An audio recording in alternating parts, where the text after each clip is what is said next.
The 2024 NFL Draft is fast approaching. How should the Bills attack this draft? Is the wide receiver class as good as advertised? And how can the Bills address some of the other areas of need on the roster? We're going to break all of that down for you today on Locked On Bills. You are Locked On Bills, your daily Buffalo Bills podcast. Part of the Locked On Podcast Network, your team every day.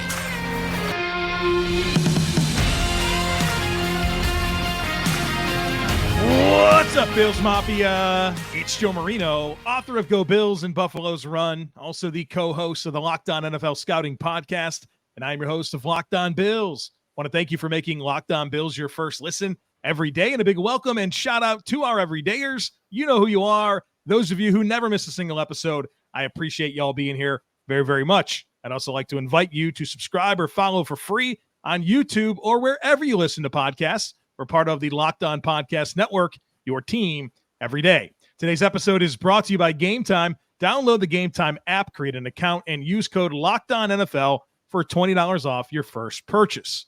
Well, folks, welcome in. Very excited to be joined today by Kris Trapasso of CBS Sports. He covers the NFL Draft and young players in the NFL. Over there, he's a Buffalo area native. He is very much like me in a lot of ways, where Bills, NFL Draft, that's our bread and butter. And I'm excited to chat with Kris today and pick his brain. One of my favorite things about Kris is I know he has a good process. We don't have the same opinions, and I think it's going to be fun to learn from each other on today's episode. Kris, thanks for making some time for us. Yeah, this is a real treat for me every year, Joe, because of what you just mentioned. We're both Bills guys. We're both draft nerds to the fullest extent. And like you mentioned, it's like it's very easy in this day and age. Someone you disagree with, you don't like them, you think they're stupid. But we all know that even the best GMs, even the smartest room of football guys and girls don't get this draft thing right really more than 30 or 40% of the time. And that's really at the cream of the crop. So it's fun for me. I kind of feel the opposite. It's fun for me to talk to someone like you that I know is not throwing rankings together willy-nilly, that I know is watching a lot of film and poring over the analytics that gives a different perspective on this draft class and every draft class. So this is truly a treat for me, and I appreciate you having me on. Yeah, you know, it's sobering. Go back and study the draft from 3, 4, 5 years ago, and you're going to see just how many picks just didn't work. And so, yeah, nobody's got it all figured out. Let's learn from each other, and let's do that here today, right now, Kris. I know the low-hanging fruit for talking about Bills and needs is the wide receiver position, but generally speaking, like when you think about Brandon Beane, where this team is in its life cycle, what is the most important thing for Brandon Beane to get done in this draft? And then just generally speaking, like how should he approach it? What should be the philosophy that guides him through the decision-making in this 2024 draft? So with that low-hanging fruit question, I'll start with the low-hanging fruit answer, which would be, just get a wide receiver one. That's it. Then your draft is successful. I've said that I can understand that if that's what fans or listeners want. I think it's to build out the chapter 2 of the Josh Allen era. Not that like the Jordan Poyer, Mitch Morse, like those guys being gone means that it was just like the total end of an era and the Bills are completely revamping the roster, because we know that's not true. But to move on from Stefon Diggs and Gabe Davis, Matt Milano coming off an injury, getting up there in age as well. Micah Hyde, we're not sure about his future, but even if he does kind of surprise people and come back, he's well into his 30s at safety. I think this is the next phase of, from age 28 to the new stadium and beyond of the Josh Allen era. I think building out the roster to be able to truly keep that Super Bowl window open. And that means, yes, adding a receiver at some point, but also planning for 2024 and the future at edge, defensive tackle. I still think they need an interior pass rusher outside of Ed Oliver. The safety room that obviously does have Taylor Rapp and Mike Edwards, two movable chess pieces that are older, but you still need some more playmakers at that position. The cornerback room as well, after moving on from Trey White. That to me is more important than just home run hitting or taking a home run swing at a wide receiver. That doesn't mean that I think they absolutely should not trade up for a wide receiver, but to me, the more than anything else, it's building for chapter 2 of the Josh Allen era. Man, you started this off with a ton of heat. I love that phrasing, building chapter 2, because it has the Bills are still a contending team, but also in some areas a team in transition where, let's face it, look at the moves they made. They got younger. They got cheaper, right? Like that was definitely a calculated choice. Obviously, trading away Stefon Diggs has been the most recent thing, right? It's caused a big stir. There's a lot of concern about the wide receiver position, but there's more to accomplish for this football team. You mentioned the idea of trading up, and it's a popular one. You know, the Bills, whether it's a modest move up for a receiver or all the way into the top 10 for one of the perceived top 3 receivers, which I know you have it differently. We're going to get to that. But do you feel like that big move up the board flies in the face of kind of 2 things? Number one, what you're talking about in terms of, all right, well, you got a lot to get done here. If you trade away all your biggest assets to get one thing done, you're really limiting your opportunities to write the introduction of chapter 2. But also, doesn't it fly in the face a little bit of just the overall decision making of what Brandon Beane's done? And I think what might be different here is I don't necessarily believe part of the blueprint that Brandon Beane put together this offseason included trading away Stefon Diggs. I don't think it did. I think something happened that put him over the edge that got the deal done. Your thoughts on kind of what I just outlined?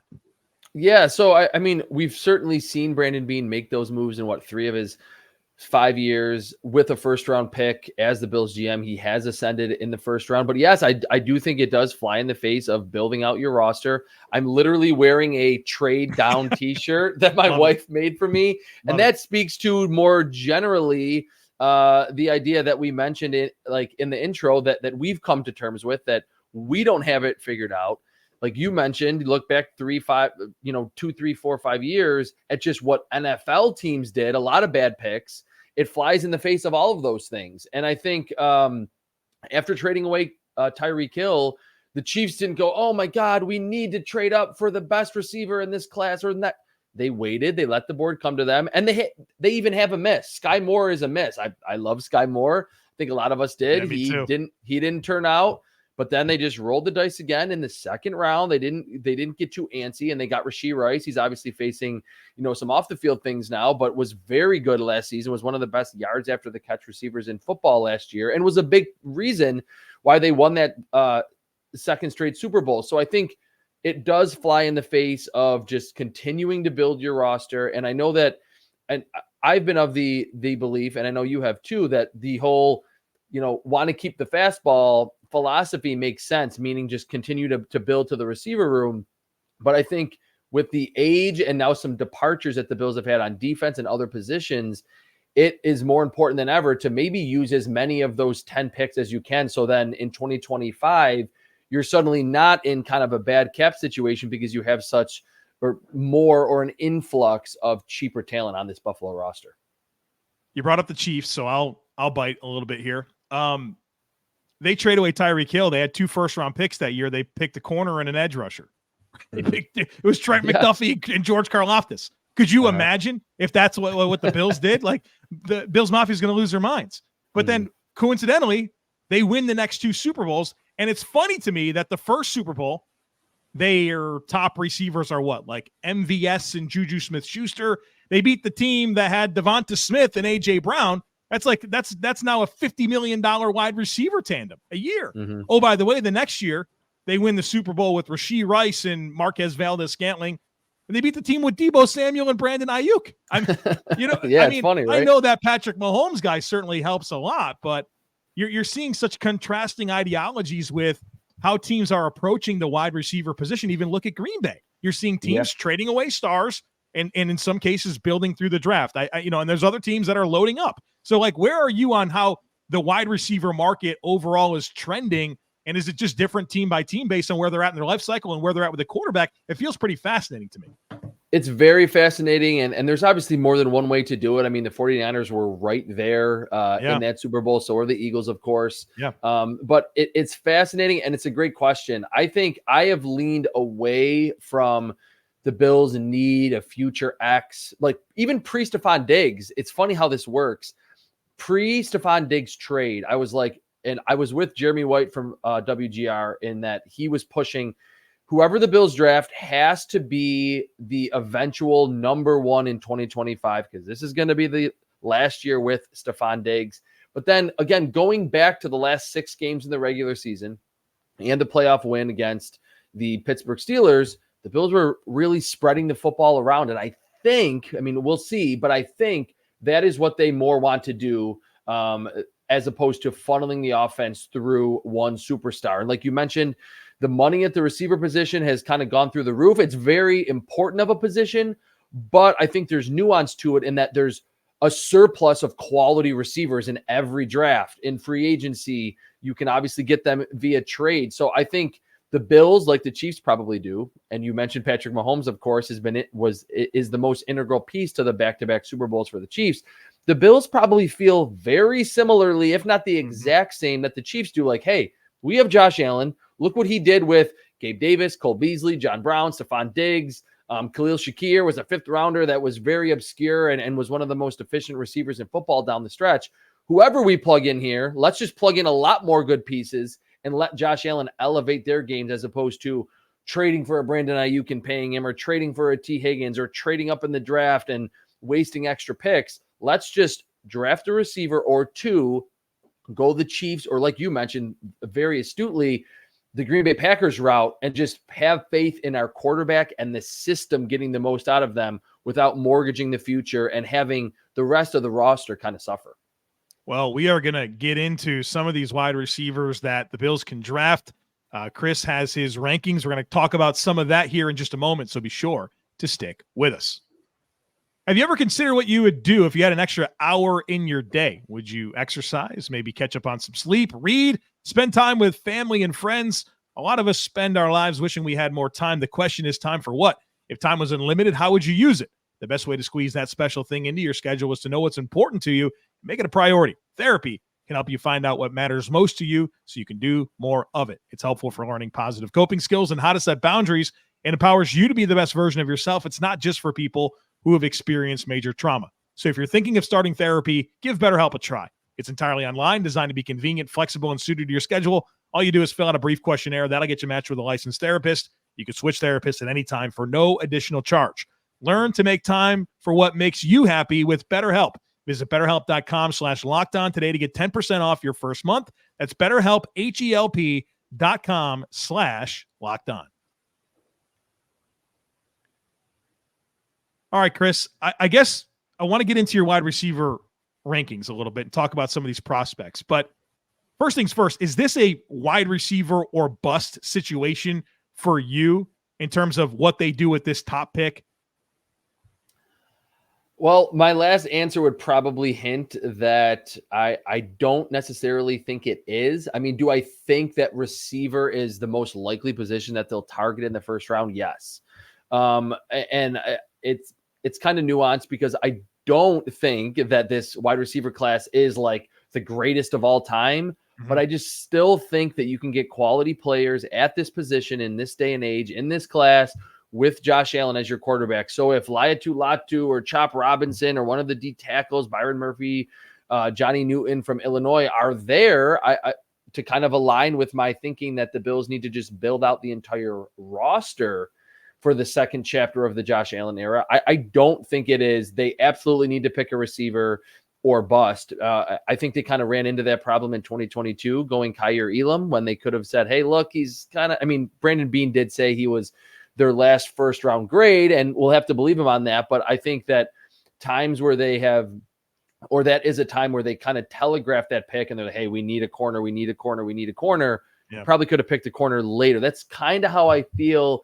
Certainly, if some of the guys who I like at receiver are still available, I would say yes, like that is a position of need. This guy fits value-wise, make the selection there. But I do not think it is wide receiver or bust for the Bills in the first round.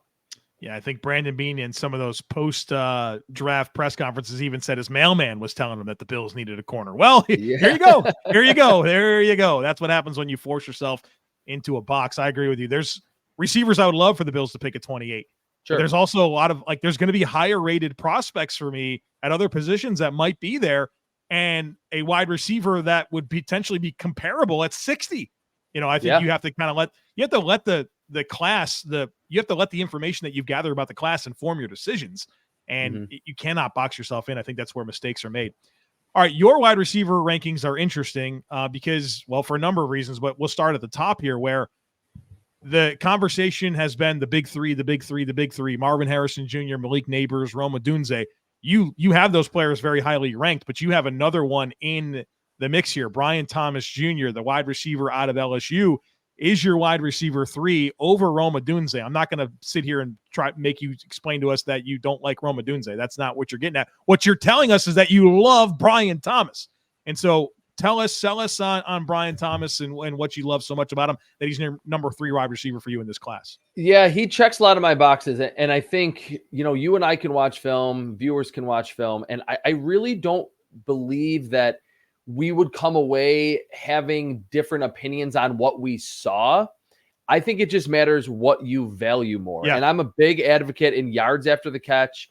Now, I will say there is some kind of intricacy here. Rome Odunze and Brian Thomas weren't quite used the same. I think Brian Thomas was given more of an opportunity, more space to operate, to accentuate yards after the catch. But for me, he is just better after the catch than Rome Odunze. Rome Odunze was used as your classic X wide receiver, comebacks, go routes, post routes, digs. He was not really, again, given a ton of space, but I just think their athletic profiles, I think, and just what they showed in the Pac-12 and in the SEC respectively, I think to me, Brian Thomas is just more dynamic, contact balance, cutting skill, and then just pure speed after the catch. I think they both track the football outstandingly down the field. Now, would I say Odunze is better in contested catch situations? Definitely, but we've kind of learned over the years that contested catch win rate, although it's fun and all those are, always on the highlight reel, it's not really the best correlation or, predictive of future NFL success. I love Odunze. He's like in my top 15 or top 16 overall. Like I think he is a big time prospect, but the low 4.3 speed, the 40-inch vertical, the plus ability after the catch, the fact that he's very young, those are the reasons why I really, really like Brian Thomas. I think he can even be better in the NFL than what he was at LSU. So I would agree with that, that there's a lot of ceiling with Brian Thomas as evidenced by his trajectory, his size, his athleticism. It's all stuff that I love. He's my wide receiver 5. Okay. And so I don't want the world to think I don't like Brian Thomas. I certainly do. My question with him, and I'd love to hear kind of how you answer this, is I think the athleticism shows up on tape, and I think he's very good in terms of, all right, in college, I can run by you, and I can track the football, and I have a great deep ball thrower in Jaden Daniels, and that really allows me to have a lot of production. I thought he had a lot to show us, and in terms of short to intermediate route running, and then even just some of those situations where he's working back down stem, he's trying to cross face of a corner. What that looks like, the physicality in those moments. I thought Missouri and Alabama were a couple of games where he was challenged in that capacity, and I just didn't love what I saw there. I thought there was just, he needs to prove it, right? Like there's more that he has to unlock for me to love him as a prospect. Do you recognize that, or where do you get is it just a matter of, hey, he wasn't really asked to do that, and so we got to give him an opportunity to showcase himself? Convince me on that. Yeah, so it's interesting because I think that both LSU receivers, and I love Malik Neighbors, he's my wide receiver 1. Yeah. They weren't really asked to do a lot of intricate things in terms of running a variety of routes. It was like, I think the LSU coaches knew maybe even from practice, wow, these guys are really explosive. Yeah. They're pretty big. They can just run past everyone. We'll throw them slants off RPOs. We'll run go routes and post routes and just let them go catch the football. But I think his athletic profile indicates that he can improve as a route runner. I don't think he's stiff. I think he's flexible. And this is going to sound crazy. I still think that separation ability and how often you get open is the most important trait that you can have at wide receiver. But in watching the NFL the last couple of years, I think so much of it has gotten to be schemed open stuff, like those deep over routes. There's not necessarily, you don't need to be this, super nuanced route salesman to just run a deep over or to get the ball on an RPO slant or a bubble screen or a go route. I think the league is more schemed open than it ever has been.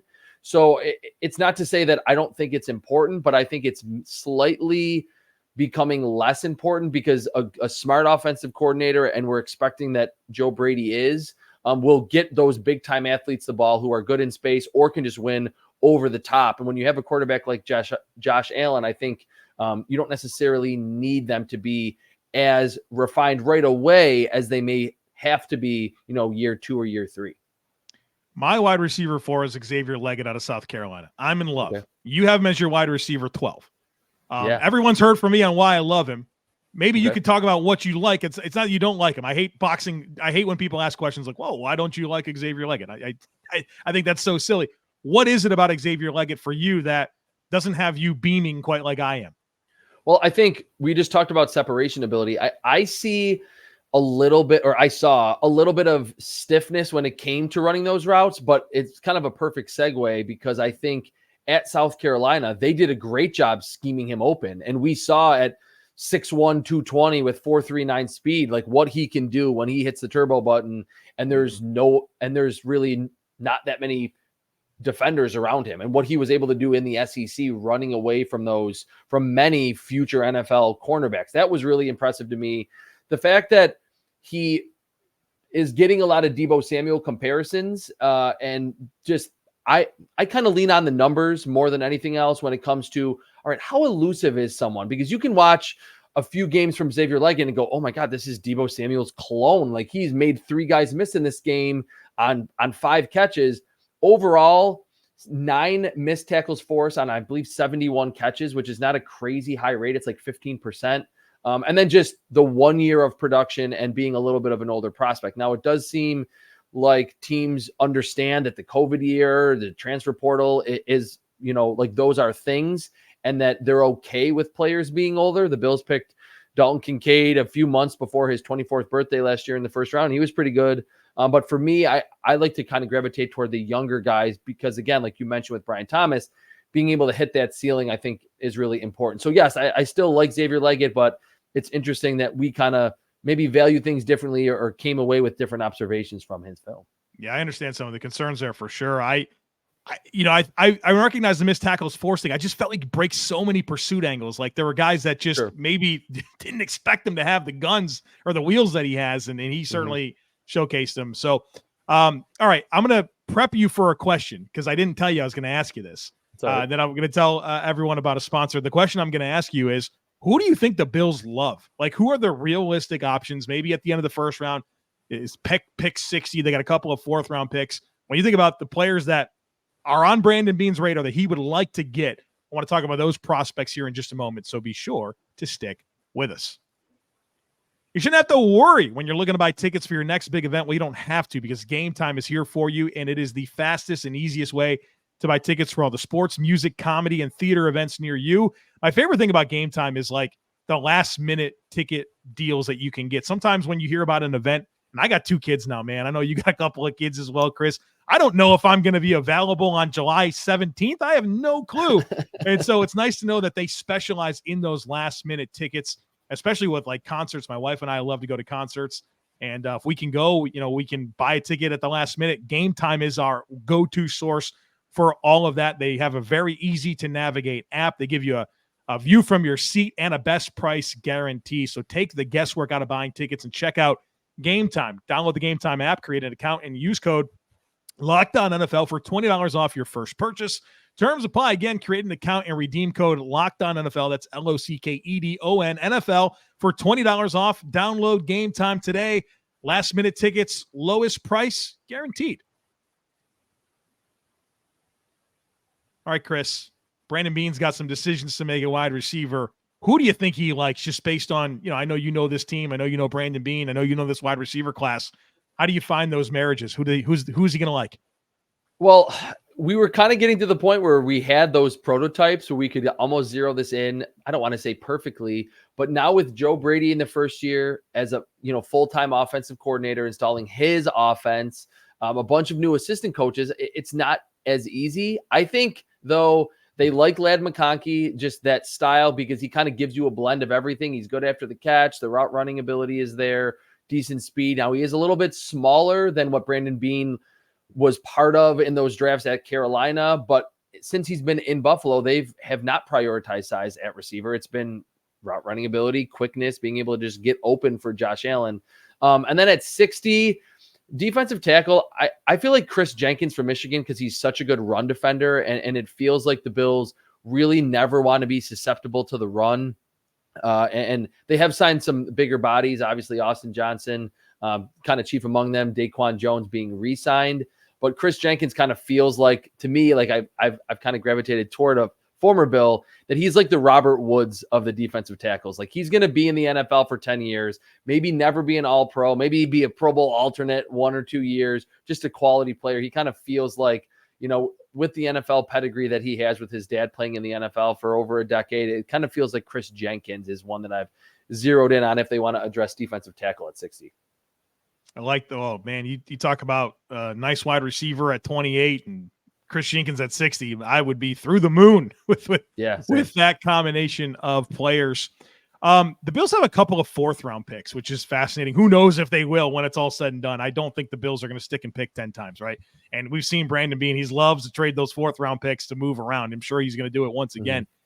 Are there some wide receivers in that range? And I think this is important because we're talking about some really good receivers in the NFL that have come through in that range recently. Who are some of those middle of the draft guys that make sense for you for Brandon Beane to target? There's 3 that I'll just kind of run through quickly. Jamari Thrash from Louisville. He, to me, even though he's kind of built like a taller slot receiver, he won on the perimeter at Louisville. And if you want quickness, you want releases off the line, top of the route stem, dynamically changing directions. I think that's what you get with Jamari Thrash. There's some drops on film, but I think he does all those other kind of important, vital elements to playing wide receiver, and he's very good after the catch. Malachi Corley is one from Western Kentucky. I don't know if he'll be there then in the 4th round, but he could be. I mean, crazier things have happened, and when it comes to yards after the catch, Corley is outstanding. He's like 5'11", 215, and was used in kind of that gadget role that we saw late in the season last year. Joe Brady was just throwing Stefon Diggs these bubble screens that Diggs wanted no part of. That's where Malachi Corley really thrives. And the last name I'll mention, and I'm really interested in your thoughts on him, Jermaine Burton, the wide receiver from Alabama. There's apparently character concerns, off the field concerns. I've been texting around. No one's really wanting to say too much. The only thing I got was that he's a head case. I've kind of been using that because that was the one text I got. Another source recently said, he's actually a good kid, but I can't really divulge what those off-field concerns are. But in terms of getting down the field, if the Bills go receiver in round 1 and then just want another field stretcher, running the intricate routes at Alabama, tracking the football, I think he did that as well as any of those Alabama receivers. Just that area of his game was as good as Devontae Smith, John Mechie, Jalen Waddle, getting open on the vertical route tree. Jermaine Burton would be a really fun name, I think, whether that is trading up into the 3rd or just waiting until the 4th round if he's still available. Yeah, I really like Jermaine Burton's tape. I watched him 2 years ago. I think he was in Georgia, and I was really excited. I was even mocking him in the 1st round. There's an exciting skill set there. There's stuff to unpack there when it comes to some of the red flags. I think there's 2 things that we do know. He's been to 6 schools in the last 8 years. Okay, and there's something there. There's something to be mindful of there. Yeah. And of course, he threw a punch at a female fan, Tennessee, on camera, not good, right? So that's just what we know because we saw those things happen, and apparently there's even more to it. So I don't know if he's on the Bills' radar or not. The tape is pretty exciting. I want to sneak in 2 more questions here, Kris, neither about wide receivers. So we could probably talk about wide receivers for the next 2 hours. I want to ask you about edge rushers. I want to ask you about running backs. We'll start with edge. What's your kind of general thoughts on the edge class? For me, I have 1st-round grades on 4 of them: Dallas Turner, Jared Verse, Laitu Latu, Chop Robinson. And then I think there's a massive talent cliff, right? I think it's important to identify talent cliffs when you're trying to figure out what a team should do in a draft, because I think the Bills, if you're looking for an area on this roster where there's room for impact, boy, oh boy, is it at the edge rusher position. Von Miller had no idea what to expect there. I like AJ Epinesa as an edge 2.5. but there's room for impact here. How do you see this class just generally? Well, we do not agree on Xavier Leggett, which is fine, but we see the edge rusher group the exact same because it's those four for me. They should go in the first round. They will go in the first round, most likely. Maybe Chop Robinson falls out of the first, but I would be surprised. The only other name that semi-excites me, even on day 2 really at all, is Chris Braswell from Alabama, Dallas Turner's teammate. But I think there is a huge talent drop-off after those top 4 or 5. It seems like recently Marshawn Nealon from Western Michigan had a big pro day workout, combine workout, that he might be another round 2 edge. I just didn't see it on film. I don't think he was dominant enough in the MAC. So yeah, that's kind of how I feel about edge. And I think all 4 of those, if they fall to Buffalo or get close to 28, like I mentioned at the outset here, that they should consider them, because I think Latu, Verse, Turner, and Chop Robinson can be those 60 to 70 pressure, 8 to 12 sack guys relatively soon in the NFL. Yeah, we see that pretty similar. Nealon's interesting. He's a guy that this is my phrase with him. I want to be around when the light bulb comes on, right? Because physically he's unbelievable, right? But like you watch the tape and you're like, man, I don't know, man. You gotta figure out how to play this position a little bit more clean and use your physical traits to win, right? Like that's what we got to see it come together. Last one here. Let's talk running backs. I think in another position where you feel like there's just a very clear path to impact. It's the running back spot.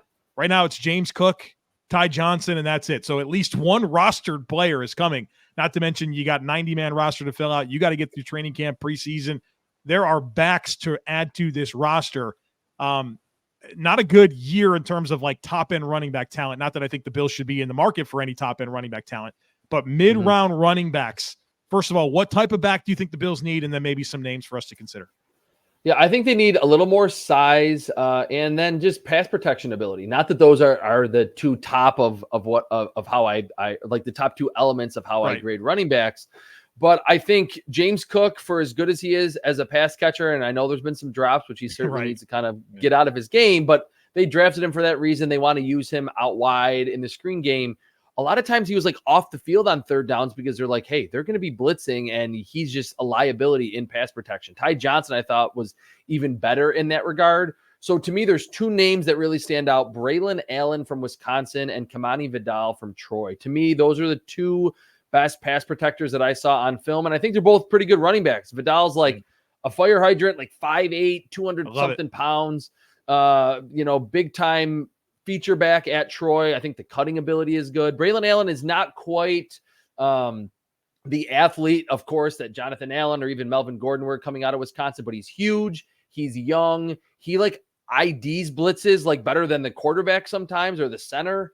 And I think in a zone blocking scheme, I think he can just hit the cutback lane and then just kind of glance off a linebacker and fall forward, get hit at 3 yards, and ultimately take it to a 5 or a 6 yard gain. He's not a tremendous athlete, but just at 6'2", 240, he's just a load. And just at that size, of course, he's very good in pass pro. So 4th or 5th round for either of those backs. Those are the 2 that I've kind of zeroed in on for the Bills to, like you mentioned, add that third player that they really need in this backfield.